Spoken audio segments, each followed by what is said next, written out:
Welcome to the Value Makers Podcast, hosted by Ryan Purvis, supported by Heather Bicknell, as we meet with people that make value happen and hear their stories. Enjoy. Yeah, not too bad. Thanks. Sorry about that. I'm not sure what happened with the link. I think the Teams link was hidden at the bottom where it said, this is the location of the event. It had a Calendly scheduling link. But you know what? Now that you say that, I went through all the Meet My podcast ones and I was like, there's a missing Teams link here. And I went and added the Teams link. And I think Calendly actually does use the Teams link, but it's hidden away. So you don't see it as a Teams link. So you think it's missing. Which means I'll have probably clicking everything in the calendar until I found you. it's fine. I just sent you the link anyway. You had a chest infection, right? How are you now? I had that for about a month. It's just terrible. I'm sure it was COVID again, to be honest. I just think we don't call it COVID. But it took a while to get rid of it. About 2 courses of antibiotics. How Much better, thanks. we're going to do this. We did. So let me welcome you on. I'm assuming you've watched a few episodes by now. I usually listen to podcasts in the car. Fair enough. Cool. So Stephen, welcome to the Value Makers Podcast. Do you want to introduce yourself, please? Ryan, thank you for having me. I am both the founder of a focus app called the Suka and also an executive at a couple of motion picture studios, and I've made some films, mainly action. Oh, really? Any we would know? Yeah, I was the vice president at 20th Century Fox, where I ran the Die Hard franchise and the Wolverine franchise, among other things. And then when I was an executive vice president at DreamWorks for Crits, we did Transformers 1 and 2, Star Trek 11, which was the reboot. You've actually watched Star Trek, right? Plenty. I was actually going to queue up that Star Trek this morning to watch. You were talking about one of your episodes. So if you listen to Star Trek 11 closely, I die. Really? Yes. You will hear Chris Pine say to Bones, because remember Bones at the beginning of Star Trek 11 is not the chief medical officer. Yes. So he goes, Chief Medical Officer Puri died on deck 6. I guess you're now chief medical officer. I could picture that scene. Sort of an inside joke on the movie. Which, let's be honest, deck 6 is the Lido deck, so I was probably playing shuffleboard or something. Like, it's not a noble. That's awesome. So how did you get into this? I was a software engineer at IBM. Both my parents were engineers. Yeah. When I was little, I was a code monkey. I won a Thomas J. Watson scholarship from IBM. Yeah. That helped pay for college, as well as guaranteed me a job. I would work at IBM to make money while I was in college. I went to USC in Los Angeles. It's a great cinema school, so a lot of my friends in my dorm were trying to be filmmakers. You're friends with people and they're always talking about, oh, this is great. Let's go see this movie Friday night. And you start to appreciate that. And this is complete luck, right? This is not like by design. I happened to be right there when film went digital and suddenly it became valuable to understand how to engineer at the same time you could talk creative. And I was lucky to do both. So I got into film because I was producing digital visual effects, like computer generated effects. Most notably produced the digital effects for Independence Day. We won the Academy Award for the visual effects on that. There were some fantastic movies that year. We happened to win. I ended up setting up a company called Centropolis with Roland and Dean, who were the director and producer of Independence Day. We created a company together to do digital effects. Raised about $15 million in venture to start that. It was very effects intensive. And then sold that 4 years later to a German conglomerate called Das Werk. It's like the Liberty Media of Germany. It was a fun exit in my 20s. And I was like, oh, building tech companies is really easy. No, it's not. I learned later. That first one was really a great exit. And then that's how I went into film. And I was like, oh, this is really cool. I had this backdoor into meeting all these directors. And I was like, cool. Brilliant. And because Independence is obviously a great movie. You could watch it now and it's still pretty good and it's still relevant, etc. But now you've built Suka. It's your latest thing, which is what is Suka firstly? Where does that come from as a word? You know what? Let me answer your other question first, and then I'll answer the Suka one because it'll make sense in that order. As I rose up in film, and my life is a series of very lucky breaks that I worked very hard to make something of, right? Let's be super honest here. So got into film, had met a lot of directors because when you do visual effects, you meet people who have a lot of money. When you're doing a $150 million movie, it's not your first movie out of college. These are all established directors. So I had to work with Cameron, Fincher, Spielberg, but also some art directors. I worked with Woody Allen, Jim Jarmusch on movies you wouldn't normally think were effects movies, but they needed work done. I used that as a way to be like, oh, wow, this is a great entree into being a film producer because I know all these guys now. Did that, rose up to be a senior at a couple studios. Then I had a moment where I was like, I'm going to wake up, be 40, 50 years old, be like the guy, okay, daddy's got to go to work, big Die Hard 9 today and pay for your college. It's like, I'm not sure that's where I see my life going, which is a very privileged thing to be able to say I can choose my career. Because I was not sure from either of my parents were born like Joe poor. So there was you will do this thing, work hard for 30, 40 years to provide food. And I was able to say, oh, I want to go pursue that. And I had the ability. So I'm very grateful for that. I thought to myself at that moment, what do I know how to do? Where could I have a little more control than just being the cog in the wheel that makes the next Wolverine movie? And that was going back into engineering. So that was when I thought, let me go find some problems that I think I could solve, put together a team. And I did that for 2 small companies. We raised about $3 million for each. They both failed. I was super humbled and ashamed and embarrassed. And all my friends were watching. I left this big job in film to go start a tech company, which now is very popular, but 10 years ago was not quite as popular to leave film to go into tech. When those failed, I just felt like such a loser. I moved to New York. I didn't want to hang around LA and bump into friends who were always asking me, how's it going? I'm like, terribly. My company just folded. I'm an idiot. It was terrible. I thought, what did I learn? I had noticed I was running a company when the pandemic hit, when Zoom became a verb. There were a lot of things that were shocking to the work life, especially in tech companies like mine. In film, this is actually an established way of working for 100 years. But in film, it's never been called like remote period of the film, the hybrid period of the film. The way films work very simply is they start remote, which is writers working alone in their homes, in coffee shops, in their writing partner's home. At a certain point, maybe you get enough traction, you get some money, producer sets up the production office. 1 or 2 days a week, you meet with the location scout and the line producer and the costumer and the production designer. And you go off for 3 days and do your rewrites and everyone's doing their own work remotely. Then you're on set at $125,000 a day. It is all day, all night for months. And it goes back to hybrid and remote as you go back to the picture editors and sound editors working, you dip in and out. In each of those stages, there are very established ways where leaders know how to lead through that stage and ICs know how to contribute to that stage, right? So this is what inspired me. I was like, wow, there's some great lessons about how this has been done for 100 years under a different set of names. They could really help here, both as a leader of a team and as an individual contributor. So that's been the genesis of, how can I take some of these ideas, couple them with really the smart guys who've written great books. Mihai Csikszentmihalyi's book on flow and flow states. If you haven't read it, it's a great book. Cal Newport, there are so many smart people out. So you read those books, boil them down, start this. So here's the funny thing. This is the answer to your other question. I met my wife in yoga. I have daily yoga practice for over a decade. It is an important part of my life, that blending of mindfulness with productivity. How are you doing something that's hard, but also being very conscious about it? So we go on our honeymoon to Bali. Very lucky to go there. A lot of yoga, go to yoga bar and eat the food and all that. So I had just an early version of this running.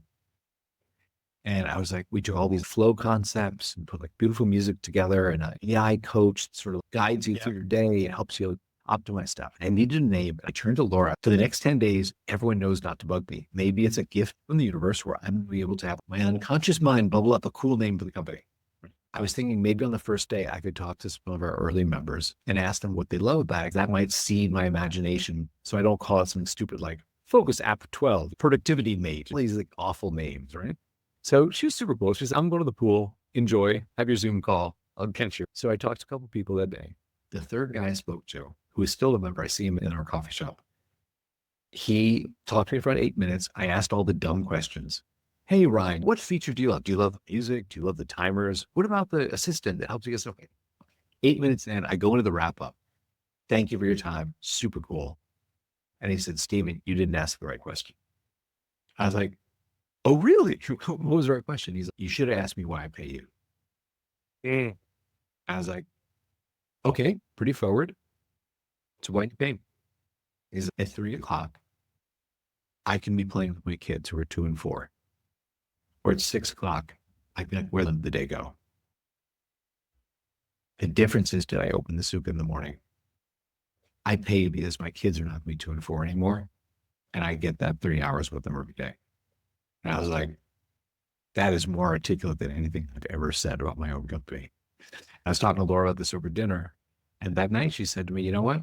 That's actually a yoga concept. There's a word for that in Sanskrit. The happiness you feel when you're self-fulfilled, doing something well. She said, that's sukha, the ease of just saying, I'm good at this.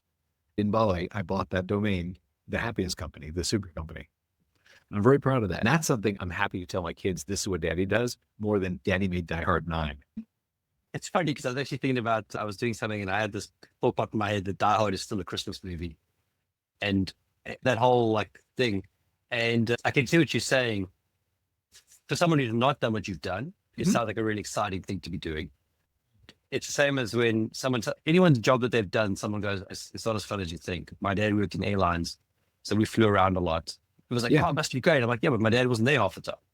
Yeah. Your dad was. So you can always balance it out. We though, Ryan? I think it's a Christmas movie. I still think it's a Christmas movie. Well, I'm so curious. It's one of those jokes that some people say there's two types of people in this world. People that believe it is a Christmas movie and people that believe it's not a Christmas movie.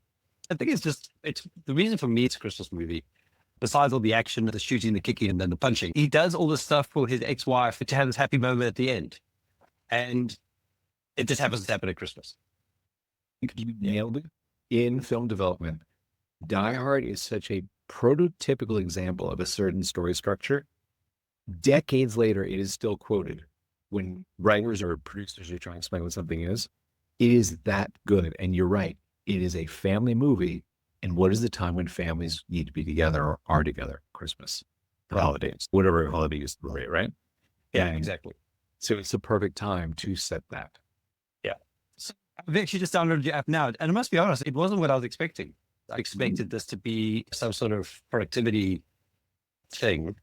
Well, I'm now wondering how I got the right app there because I've got a Spanish terms and conditions to accept.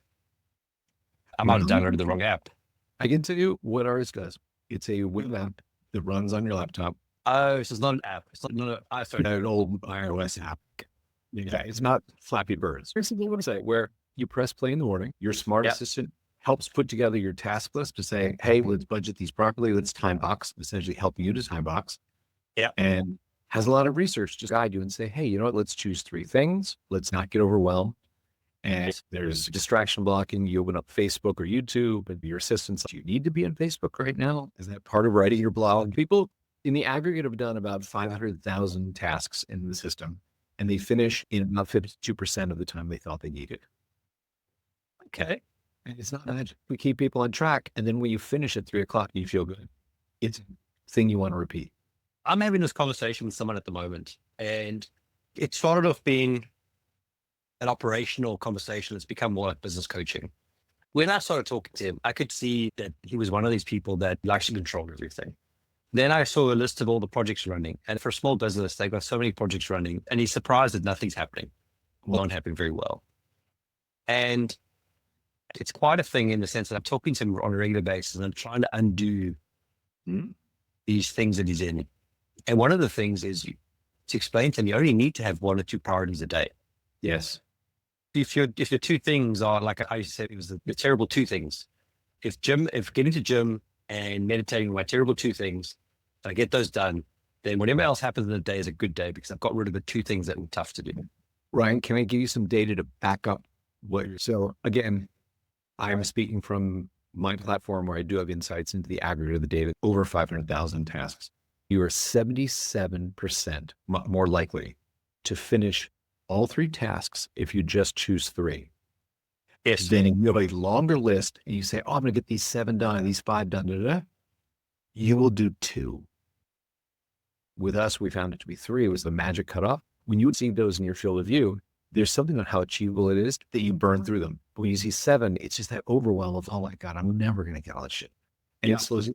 And I'm glad you mentioned time blocking because I think that's one of the mistakes people make as well, is they write the long list.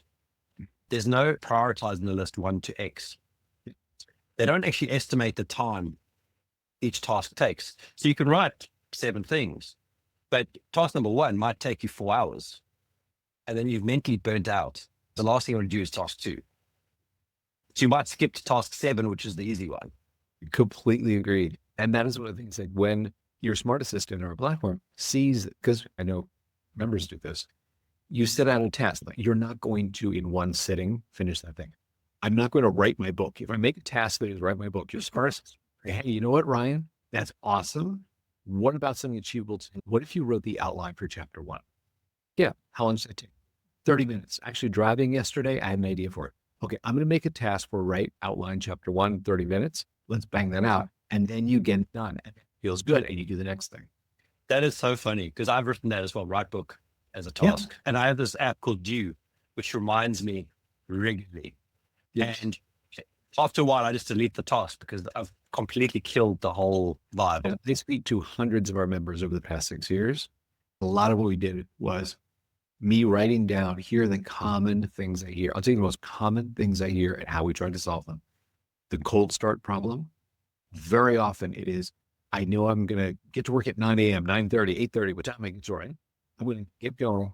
And it becomes, oh, let me just quickly check my emails, or pick up the phone and scroll for 5-10 minutes, which becomes 20 minutes. Or if you're at home, I can just throw in a load of laundry that'll be going while I work, or let me do the dishes from last night that I didn't do. We found with our members, I don't think this is globally everyone who's ever procrastinated, but in this specific way, because our entire membership is over 30, college educated, mainly engineers, designers, and writers. So these are people who just need to stay on the rails.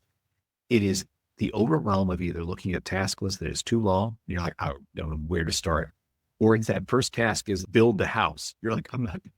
So we help you go, okay, well, you have to choose 3. Everything else you can put on the to-do list, but it's going to be hidden during your session, right? And if there's something on there that's ridiculously large, your smart assistant's like, Ryan, let's get real here, buddy. Okay, outline chapter 1.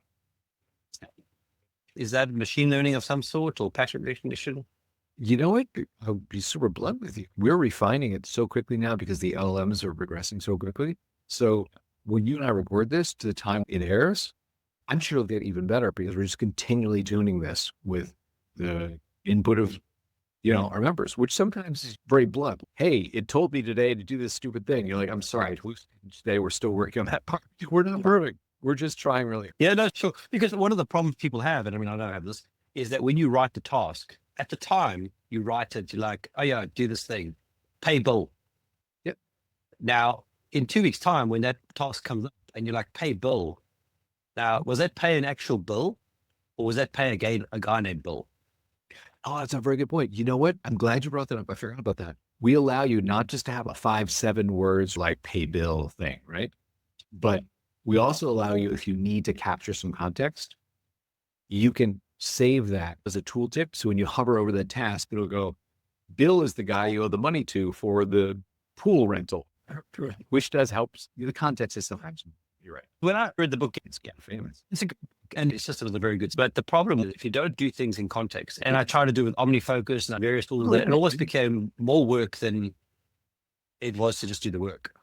You bring up something I think is so true. I tried a lot of tools, and at a certain point, I found that I abandoned so many because the work of maintaining the tool was greater than the work of doing the work. And a lot of these in some ways becomes a form of procrastination, the grooming and the grooming of your own personal backlog and stuff like that. Where you're like, I don't even want to open that up because I want to stare at that stuff. Completely agree. We wanted to actually transition from, there are a lot of great platforms out there that are task managers or music. If you just want music, there's some fantastic options. If you want task manager, use Trello, Asana, Jira, Living, or whatever you want. We really wanted to be the one platform that helped you get it done. It said, I see your mountain. We're going to do it in an achievable way, and you're going to feel great. At 3:00, I want you to feel like I'm a winner, not at 6:00. If I get up early tomorrow, I can get a jump on what I didn't finish today, and then I'll start tomorrow's work. I've told myself that lie, and it's garbage. As soon as you get into that rhythm of, I'll just get up early tomorrow and finish, you're like, no, you're not. It's going to be dominoes through your week, and you're going to be down on yourself, and that is not Sukha. Sukha is a feeling of, I'm really good at this. It's that flow state quote that people talk with Michael Jordan, where he doesn't use the words flow state, but he's in the zone. It's just me and the ball. I get to this point of concentration where it's just me. There's no stance. There's no defender. I am in flow. You hear that from high performers when they get to that state of Sukha, where you're like, I am in my lane, doing everything I'm great at. It feels good. And that's what we aspire to, not to be the best task manager on earth. There are others that are better. The movie analogy that I quite like is For the Love of the Game. with Kevin Costner when he's thrown the perfect game and he says clear the mechanism and he zones everything out. Yeah. I think that's the feeling we all want to get to, where you can clear everything out, just get to it. But when was the first time you went, oh, wow, what just happened? You understand, if you get into something, it happens like it's hyper focus easily. If I build Lego or if I'm writing code or something like that, so easy to get into it. Where I struggle is in a meeting. I'm so grateful for AI note takers because I can zone out so easy in a meeting. And not so much that I zone out because it's boring, but someone will say something and I start thinking about that thing and I'll start joining dots on that thing and I completely miss what they're saying for 5 minutes because I've gone down this route. You know, I wondered if you had ADHD because my first answer was a lot of context and I know it was long. You just have to know. And I saw in you the thing that I do, which is that, okay, where's he going? What is this thing? And totally am with you with that. I will tell you this experience. Before I read Flow, before I read Mihai Csikszentmihalyi's book, I was on a plane, this American flight actually, and the Wi-Fi was broken.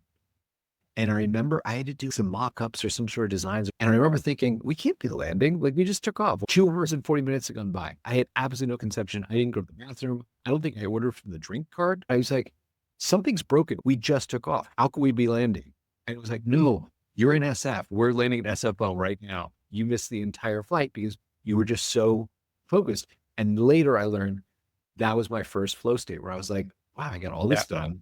I'm landing and I'm not racing to the hotel to try and finish. I'm like, I could go to that place that I love by the airport that has the lobster rolls. I have time to go to.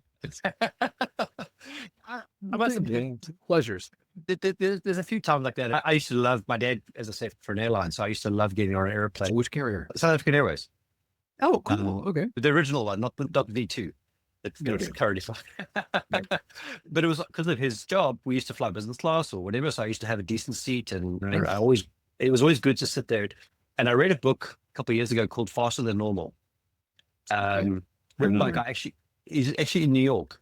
And he wrote his book, Flying to Japan and Back. Really? That's how you got into flow state to write the book. Oh, that's super interesting. Because it is a very like sequestered or cloistered environment in there. Yeah. Very interesting. Yeah. That's what a fun experience when you're young getting to fly away. My ex-girlfriend before Laura was a flight attendant for Air France, and her dad was an A340, 744 pilot. Yeah. So that was fun flying with her and with her dad and stuff. Yeah. And it's a great education. You see the world. Yeah. We lived a life where my dad would come home and say, I've got my roster. Who wants to go to Bangkok this week? And you disappear on a Thursday night, you're back on a Monday. So it's not necessarily a school holiday. It's not a holiday.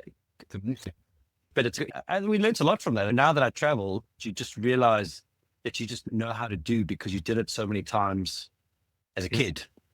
And then obviously A crew, they have tips and tricks to how they travel because they're in the same place often. So they know where to eat, to drink and buy stuff. My dad loved to build his own barbecues. He'd go to Hong Kong for his burners, Sydney for his piping. And so he had this whole world of shopping. All these purveyors. That is, it's funny you say it because Laura and I were just talking. We were going on our baby boom. We're having our first child this month. Congratulations. So super excited and just very much in love, very grateful for all this. And so we're going to Amsterdam and then Greece. Amsterdam to visit friends. Go to Greece for the baby boom. She's never been to Greece. I've not been to Amsterdam. We were having that whole conversation around how do we source trusted recommendations about what to do, where to go, what to eat, what to see. We leave in 2 days. 40 hours, I'll be on that plane. Yeah. Where about you staying in Amsterdam? Our friend is an author. You may have read her. She wrote The Charisma Myth, Olivia Fox-Cabon. She's left SF. She was up in Marin and moved there. We were staying at her house. I can't tell you. I've never been to Amsterdam, so I can't tell you. It's in the Northwest Hills. I don't know yet. Oh, don't worry. Amsterdam's really small. We like, don't worry. And Amsterdam is pretty small, but even if you go to The Hague or whatever around there, everything's within an hour's drive. So it's pretty close to it. And then in Greece, whereabouts in Greece you go? We'll stop in Athens just for historical reasons. And then go to Naxos, a little quieter. Yeah, and it's then very nice. Santorini, and Laura hasn't been there. You should have seen it. Not that it's going to be your favorite place on earth, but it's just let's go and do that. So when we got married, we went for a honeymoon. It was one of those lucky things where I booked the honeymoon to go to Dubai and Greece. And then the company I was working for was like, you need to come for a sales conference in London. And then a customer wants to see you in Dubai. So just like Dubai, London, Greece, and then France was in there as well. The funny thing is I booked all these hotels And we got to this hotel in Santorini, which you should not stay at, called the Hotel Daedalus. The honeymoon suite was, I can't even describe how bad it was. But we ended up staying on a hotel on the hill. Beautiful hotel with a view down into the water. And obviously had an amazing time thereafter, but it was just this whirlwind to this hotel. I was like, how do we get in this hotel? This is like a 2-star travel lodge hotel. I'm sorry to hear that. I'm also super curious. Through January, February, March were all the earthquakes.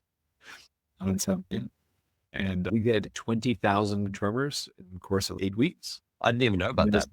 Debate about was it tectonic? Was it volcanic? It's tapered off. So I believe we're going to live. If it continues. Well, it'll be entertaining. A great story. And the food there is amazing. We did Santorini in Mykonos. Yeah. Mykonos, I would probably say, is not worth the trip. I don't think Mykonos is the place for us. Yeah. No, look at the hotel we stayed was very nice. And it was my birthday during that period, so they looked after us. It was very commercial. Going to the other islands is nice because they're a little bit less commercial, but more, every island has their own favorite cuisine. And yeah, you'll enjoy it. I'm trying to see what the name of the hotel was we ended up staying in. But you're not taking the ferry, so you're flying to the islands. I think we're flying except one. There's one ferry and the rest are flights. It's better to fly if you can because the ferries are long. Yes. There was one, I think, from Naxos or something. It was easier timing-wise. And sure. So going back to the product, how many people are using the product right now? We have, right now, my mailing list is about 34,000 members. And but I'll tell you this, is because they're spread across 24 time zones and have different work habits, it's not like it's crowded. It's not like there's in the group chat, there are 34,000 people all saying, oh, by the way, I forgot to mention this. One of the cool things is we allowed people to connect and actually talk because it's a very focused community. It's not like social media where it's a bunch of people screaming at each other. It's a really friendly community. There's a guy I've seen there. I don't know him personally, but he apparently is a high school vice principal in Missouri. And he's in there usually late at night. I'm in a similar time zone in Missouri, right? He's in there in the evening or on the weekends, working away. And every day what we build is you can post one thing that you care about. So what's your most important task? What's your eat the frog? So you can only do it once a day, so you can't spam it. A lot of his were about engineering or studying, right? So it finally came out after about a year. Someone asked him about this. Hey, Roy, and I see you're always posting. You did this. And he said, I'm working on the side on my PhD in engineering. And he was like, oh, that's pretty serious pursuit. High school vice principal. He posted his most important task about a month ago, finished dissertation. He turned it in and people were like, does that mean what we think it means? After 18 months of working here, he did that. The big thing is I have to defend it in Monday. The weekend leading up to that Monday, so many people I know because I run the platform, they do not know him. They posted their little thing, Roy, you got this one. Like, we've been pulling for you, we're watching you do that. So Monday, he does not reply at all. And I was checking back there in the group chat, where is he? Nothing.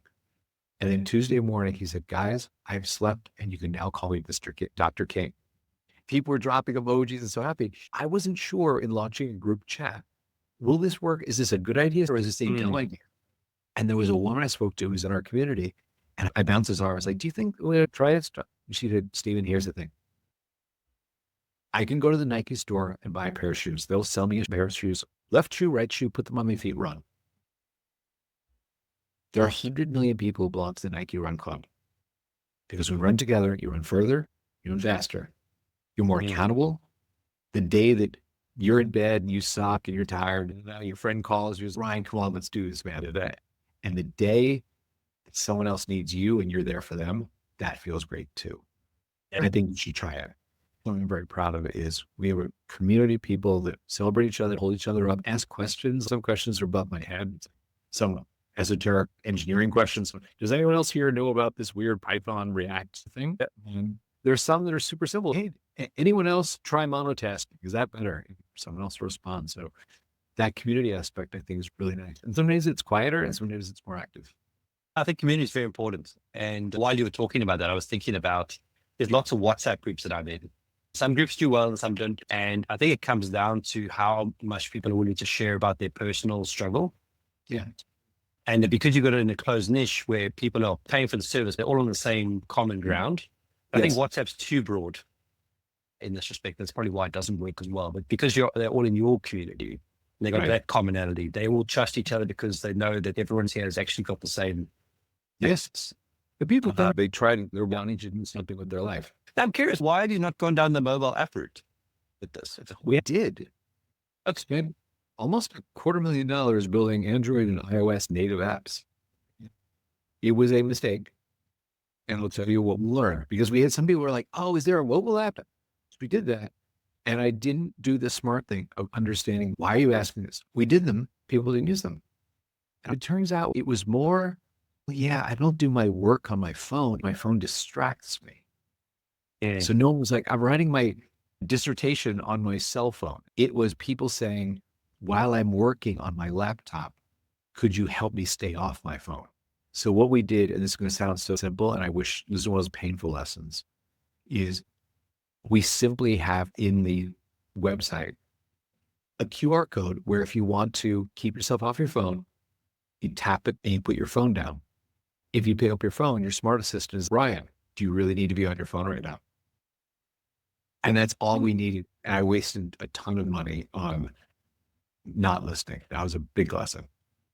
I'm fascinated by that because I agree with that. I've just deleted a whole bunch of apps because they're distracting apps. But I do a lot of work off my phone.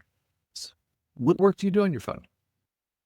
It's a task management for the most part. So if I go for a walk, I'll write down all the stuff that I think I need to do. That becomes part of it. Yeah, you did it through a mobile view of the website. So you can probably get away as long as you can connectivity. Yeah, on the mobile website, you can play the focus music. You can add tasks to your task list. You can have a timer. For example, if you're working on your laptop and you look at your phone, will say, oh, you're 20 minutes into your Pomodoro cycle. There's that sort of functionality, but it's not a native app anymore. Yeah, it's fascinating because there's often a push to always have a native app. And for the most part, the only reason you need a native app is you're either going to be doing something with the hardware on the phone, right? So you need access to the biometrics or whatever, or you're going to be an offline state where you have no connectivity. Right. That's really the main two. And you can have a bit of a nicer experience in the sense of integration with the look and the feel of the phone, but for the most part, you can get away with the web. 100% yes. And that's why I'm fascinated, because it's almost become counterintuitive to a lot of businesses now to not go build the open mobile app and just stick with the website. Yeah. Something else I learned maybe 10 years ago, it was fun to be like, there's an app for that. And the whole Apple campaign. Now people have such download fatigue. It's a huge barrier. It's not like a fun, cute thing when it was novel 10, 15 years ago. Now it's just, seriously, you want to take up more of my phone real estate, make me do this work? No, I'm not going to do it. Yeah. And in fairness to our GP, we've only now gone to an app-enabled GP. Before that, you had to phone, which was very frustrating. Now you can use the app to send messages, book your appointments, and get your prescriptions. Yeah. But the problem is the app name is not a name that you associate with GPs or medical or anything like that. It's called Evergreen. Oh, so every so often, if you haven't spoken to a doctor in a while, you're like, what was that app called again?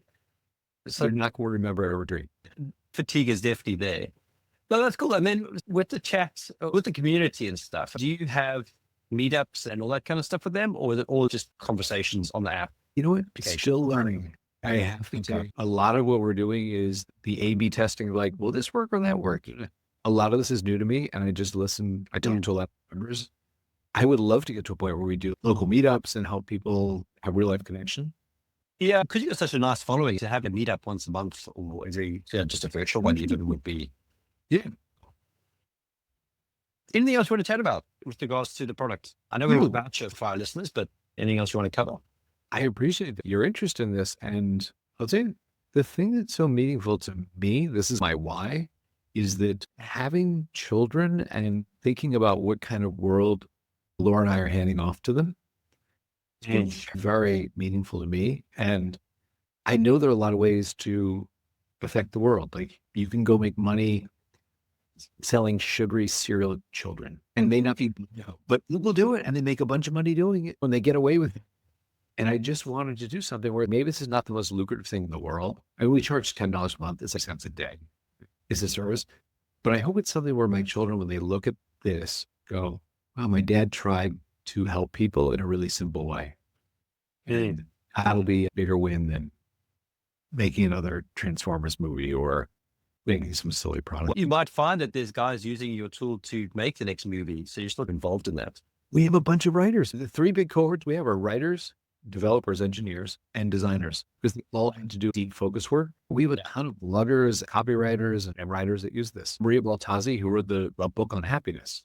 She's a survivor of the TV series Survivor. She's now a PhD in like mindful meditation. And she wrote her book in the app and dropped it in there going, guys, my publisher's putting out my book. I wrote it here. And that kind of thing makes me super happy. I hope my kids appreciate that. They're like, that's what dad did. Help people do cool work. Maybe one of the things you should do is showcase your community. See who's in there. Yeah. And it was probably very interesting people in there that have multiplied their value by using your product. Nick runs 2-minute book summaries. He's the CEO of that company. Oh, yes, yeah. He writes his daily blog in there every day. He posts his most important task, which is daily blog. And I can tell you right now, it usually takes between 35 and 50 minutes. Wow. Cool. I like it. That's awesome. I dropped a little emoji, thumbs up. Dude.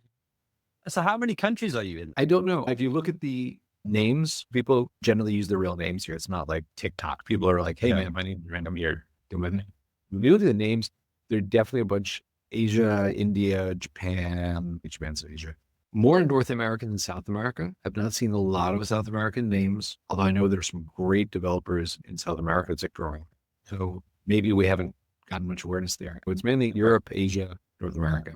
That's what I see. Are you actually writing any code yourself, or you've got a team that's building? Right. When my alarm went off and said, you have a podcast in 2 minutes. Oh, he's a mean surfer. I'm like, I'm going to wrap this up. One of the things I learned doing this was the flow state thing that you and I were talking about. Yeah. When we actually got it right, which took some iterations, it took a little while to figure out how to do that. The complaint we started getting was mainly from developers, from software engineers who said, I missed my stand-up. Oh, okay, dude. What should we do? They're like, could you just give me a warning? So the Smart Assistant, if you connect to your Google Calendar, the Smart Assistant will tell you, hey, you have a meeting in 5 minutes, wrap it up. And then people stop missing their stand-ups. I guess in some way we're doing a good job because people are focused, but it's a bad thing to be like, oh man, my engineering manager's pissed off at me. Yeah. I was actually wondering about the integration. So you integrate with Google, do you integrate with Microsoft? With calendars and stuff? Microsoft? We have it on the roadmap. I haven't had a lot of demand for it. And because we're really small, I really have to prioritize what are people asking for as opposed to just what do I dream about. So Microsoft, I hope in the next month or two. I know Spotify was a really big one because we offer over 1,000 hours of music. I know a lot of film composers that have time on their hands. So we did the research. There's a lot of science behind key signatures, beats per minute, that sort of thing, non-vocal. So you have 1,000 hours original stuff as well as soundscapes. If you want to listen to rain or birds or surf, you can do that. But then some people are like, oh no, man, I have my own Spotify playlist that I want to listen to. So we built a Spotify integration. It's been super popular. So if your thing is listening to death metal, you could listen to your death metal. Because I was wondering about that, because when I was running code, I used to watch TV series. Yeah. To have that tune out, but then you need that reminder that you've got a meeting coming up or time to take a break because you've been working for 6 hours and you need to go eat. It's a new feature that's coming out is in our breaks, because we give you a Pomodoro timer. So it's, hey, every 25, I set mine for 55 and 5. But when your break comes up, we give you an option. Do you want to do a short stretching video? Sometimes just to stretch for a minute or two. We'll lead you through it. Do you want to do a box breathing meditation? Click this button. Do it short like box breathing. Or if you go for a walk or drink a glass of water, click the button. You get points for that. Hey, 10 points. You drank some water. It's what you should do. So you have gamified it. I was wondering about that. Oh yeah, we've gamified it. And we followed a lot of the principles from Mihai's book and Calendar Report. Those are probably the most influential ones for me about if you monotask, you get incentivized to not context switch and like almost finish something and then go to another thing and then go to if you start it and you finish, you get points for that. You get no points over 120 minutes because it's not healthy to sit more than 2 hours without moving. Yeah. There's also a lot of studies like your brain glucose level after 90 minutes gets pretty depleted. So it's really important to go do something else or have a sandwich. Yeah. So yes, we do that. And I wanted to see, am I getting better day over day, week over week? And set a goal. My goal is to get to an 800 productivity score on a 0 to 1,000. Can I hit that and see how I'm doing? And am I getting better or are we getting suckier? And it's important. If you measure it, you can improve it. You can go into health, integrate with the Oura Ring, for example, or Apple Watches or whatever the smart device you want. You can monitor diets. When you were talking about community, I was thinking about 75 Hard. which I don't know if you've heard of. I have not heard of them. So 75 hard, I forget the guy's name, but a friend of mine brought me into it. So for 75 days, you follow 8 things a day, 2 workouts, 45 minutes each, 1 outdoors, 1 indoors. Photo of yourself because you want to track progress. 10 pages of reading of a nonfiction learning book. No alcohol, no cheat meals, follow a diet. 4 liters of water. Working out twice a day, you need the water. And you do it for 75 days and you could follow any diet you like, but the point is you stick to the diet. And a lot of guys use it as a way to cut out coffee, sugar, or whatever it may be. But as much as there's 2 workouts a day, it's not a fitness challenge, it's a mental challenge. Yeah. Because when you get to the 40s, which I've just gone through, I'm on 50 now, you get to this point and I'm sick and tired of doing this. Now, the funny thing is, if I wasn't doing it, I'd still be working out twice a day. I still follow a diet. I still do everything. But because you're tracking it, it has a little bit extra. And there's days I'm like, I'm so done. I don't want to. And they're like, no, got to read the book, got to take the photo. And if you miss a day, you restart. The first time I did it, I got to 15 days and I restarted because golf doesn't count as exercise. I didn't know that. So I restarted. It does actually. Funnily enough, and this is one of the reasons why I like doing it the first time, is you have to get creative with your workouts because they get boring if you do the same ones over and over again. So I was doing boxing, I was doing yoga. And the thing is, because you have to do the outdoor workout, at the moment, it's sunny outside. When I started, it was the middle of winter. I was getting up at 5 a.m, walking at -2, -3 degrees Celsius. But then I start the day, I've already done the hardest thing, which is to walk in the cold with a weight vest on.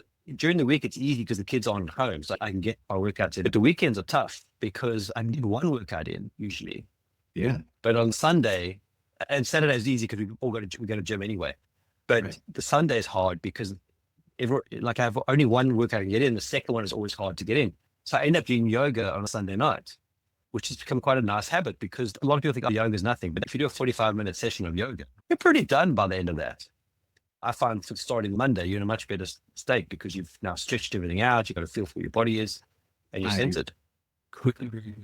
Yoga is how I met Laura. She was the girl on the mat to my left. At Equinox in Manhattan, there was a 75-minute level 3 yoga class. And I consider myself one of the better practitioners of it. Every now and then I'd see this girl in class and she was breathless. One day she was on the mat to my left and I made a comment when we were leaving class, just so you know, whenever you're near me, I try harder because you're so good. She laughed and 10 years later, we're married. Wow. That's an awesome story. Yeah. Congratulations on your soon-to-be. Do you know what you're having? One of my buddies was one of the top IVF guys in the United States, and he, for our wedding gift, gave us a free cycle of IVF. So I happen to know we chose a male embryo, and we will have a son in November.